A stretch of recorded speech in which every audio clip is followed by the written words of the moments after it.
আসসালামু আলাইকুম। আলহামদুলিল্লাহ। দেখতে, দেখতে আমাদের সেই ছোট, ছোট টাইগার মুরগিগুলো আজকে অনেক বড়, বড় হয়ে গেল এবং এগুলোর বয়স প্রায় ১ মাস। আমাদের এই টাইগার মুরগিগুলোর সাথে আমরা কিছু ফার্মি মুরগিও আছে আমাদের।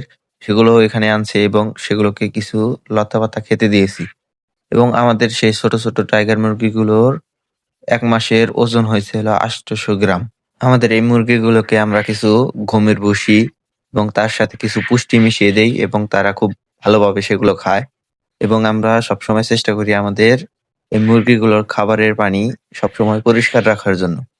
আমার এই মুরগিগুলোর বয়স ১ মাস এবং এখন পর্যন্ত কোনো মুরগি এখনো অসুস্থ হয়ে পড়েনি এবং মারাও যায়নি। আমরা মুরগি নিয়ে আসছিলাম মোট ৭০ পিস। তার মধ্যে ৩৫ পিস আমরা বিক্রি করে দিয়েছি। আর ৩৫ পিস আমাদের এই জায়গায় আছে। এবং আমরা কিছুদিন আগে যে আমরা লাউ এবং উস্তা গাছ লাগিয়েছিলাম, সেগুলো মাশাআল্লাহ লাউ গাছে লাউয়ের গুটিগুলো আসছে। ইনশাআল্লাহ কিছুদিনের মধ্যে তারা বড় হয়ে যাবে এবং বটবটিও ধরছে।